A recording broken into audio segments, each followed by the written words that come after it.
हाय मित्रांनो, कशा आहात तुम्ही? बरे आहेत ना? मी आज बनवणार आहे नारळाचे लाडू. या तुम्हाला दाखवते काय काय साहित्य. इलायची पावडर घेतले मी, इथे 10-12 काजू घेतल्यात, इथे गोड घेतलाय बारीक किसून आणि 1 चमच घी घेतलाय आणि 2 नारळ घेतलेत बारीक. बनवायला स्टार्ट करू. आपली कढई गरम झाली, आता त्याच्यामध्ये 1 चमच घी टाकते. काजू पहिले फ्राय करून घेऊ. घी गरम झाला, आता त्याच्यात काजू फ्राय करून घेऊ.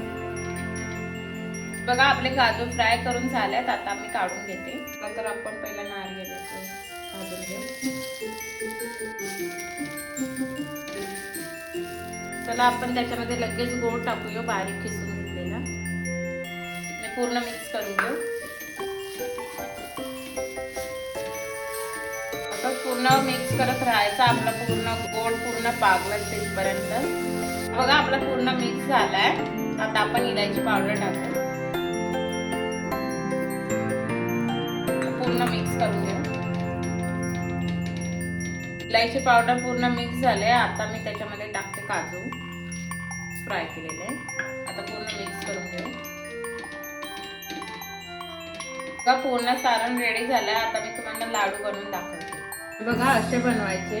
आता मी असेच सर्व बनवते आणि भेटते तुम्हाला नंतर. आपले एवढे झालेत ओले नारळाचे लाडू.